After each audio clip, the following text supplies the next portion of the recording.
بسم اللہ الرحمن الرحیم۔ حادثوں سے بھری زندگی میں پھر ایک خوفناک واقعہ لے کر حاضر ہوں۔ یہ کہانی ہے بابے نور کی۔ بابا نور کہتا ہے، ایک مرتبہ میں مزدوری کرنے دوسری جگہ گیا۔ مجھے ایک حویلی جو پہلے سے ہی آدھی گری ہوئی تھی اسے مکمل گرانے کا کام ملا۔ وہ بہت ہی کوئی پرانے زمانے کی حویلی لگ رہی تھی۔ وہ لوگ جو بابے نور کو لے کر گئے تھے وہ وہاں پر کچھ نیا تعمیر کرنے والے تھے۔ بابے نور نے حویلی کا پہلے پورا جائزہ لیا تو وہاں ایک پرانی سی چارپائی بھی پڑی نظر آئی جو مٹی سے بھری ہوئی تھی۔ بابے نور نے اسے اٹھا کر ایک طرف رکھ دیا اور اپنا کام شروع کیا۔ دن بھر کام کرنے کے بعد چھٹی کرنے کے وقت وہ لوگ وہاں آئے تو بابے نور نے ان سے چارپائی لے جانے کی اجازت مانگی۔ انہوں نے بابے نور کو چارپائی لے جانے کی اجازت دے دی۔ بابے نور نے چارپائی کو اپنی سائیکل کے ساتھ باندھا اور چل پڑا۔ وہ بہت پرانی لکڑی سے بنی ہوئی بہت زیادہ بھاری تھی۔ بابے نور کو تو جیسے کوئی سوغات مل گئی تھی۔ شام کے سائے پھیلتے جا رہے تھے۔ بابا نور جلدی سے گاؤں کی طرف بڑھ رہا تھا۔ گھر پہنچتے ہی اس روز بابے نور کو رات ہو چکی تھی۔ وہ دوسرے گاؤں سے اپنے گاؤں تک پیدل چل کر آیا تھا۔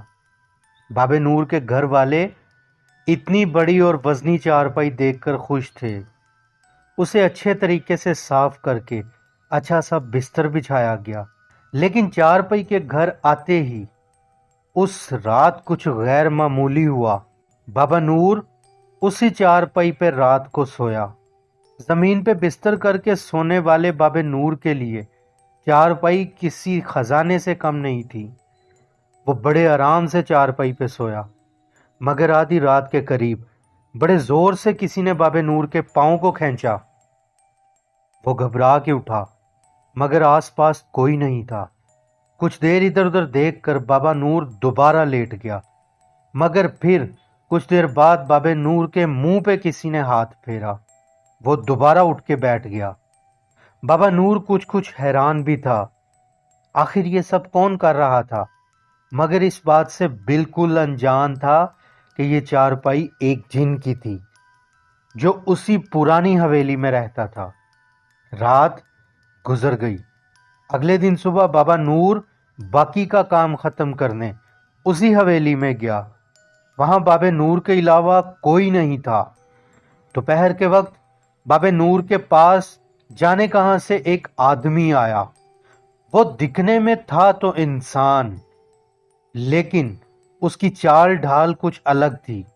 اس کا قد بہت زیادہ لمبا تھا، اور وہ جیسے ہی بابے نور کے پاس آ کر بولا، اس کی آواز کسی دہشت سے کم نہیں تھی۔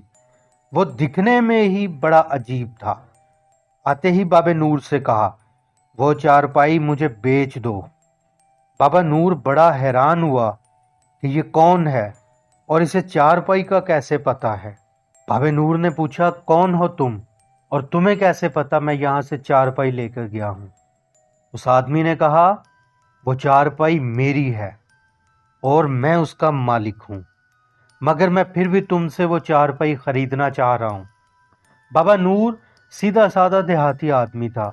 بنا کوئی تفشیش کے اسے کہا، کل یہاں آ کر اپنی چارپائی لے جانا، میں واپس لے آؤں گا۔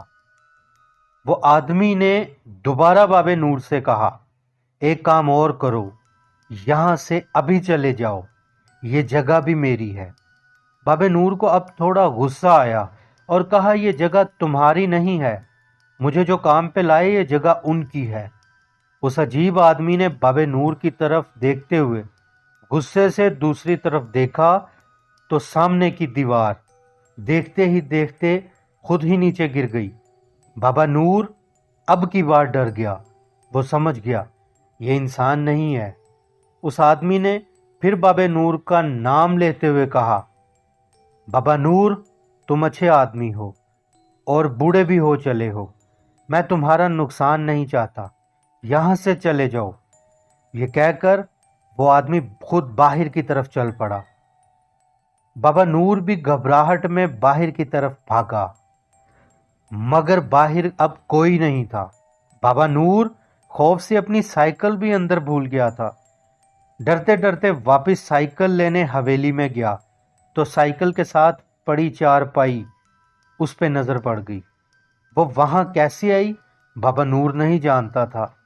جلدی سے سائیکل پکڑ کے اپنے گاؤں کی طرف بھاگا۔ گھر پہنچا تو بری طرح سانس پھولا ہوا تھا، مگر حیران کن بات یہ تھی گھر سے چارپائی غائب ہونے پر بابا نور کی بیوی نے بھی کچھ نہیں پوچھا تھا۔ رات بابا نور پھر زمین پر بستر لگائے نم آنکھوں کے ساتھ لیٹا ہوا تھا۔ صبح بابا نور کی بیوی کے شور سے اس کی آنکھ کھل گئی۔ گھر کے صحن میں 2 بڑے بڑے پلنگ پڑے ہوئے تھے جو بالکل نئے تھے، اور بابا نور کی بیوی کے ہاتھ میں ایک پوٹلی تھی جو زیورات سے بھری ہوئی تھی۔ بابا نور نے باہر آ کر دیکھا تو وہی آدمی پلنگ پر بیٹھا ہوا تھا، مگر بابا نور کی بیوی اسے نہ دیکھ پائی۔ اس نے بابا نور سے کہا، یہ سب اس چارپائی کی قیمت ہے، اور کل تیرا روپ لے کر چارپائی لے گیا تھا میں واپس۔ بابا نور سب سمجھ گیا تھا کہ وہ اب اصل میں کون تھا، اور پھر وہ آدمی چلا گیا، مگر وہ جن بابا نور کی زندگی بدل گیا۔ حادثے زندگی کے ساتھ جڑے ہوئے ہیں۔ یہ ایک سچا واقعہ تھا جو آج سے 65 سال پہلے لاہور کے ایک گاؤں میں پیش آیا تھا۔ اپنا اور اپنے پیاروں کا بہت خیال رکھیں۔ سبسکرائب کر کے میرے ساتھ جڑ جائیں۔ ملتے ہیں ایسے ہی کسی واقعے کے ساتھ اگلی ویڈیو میں۔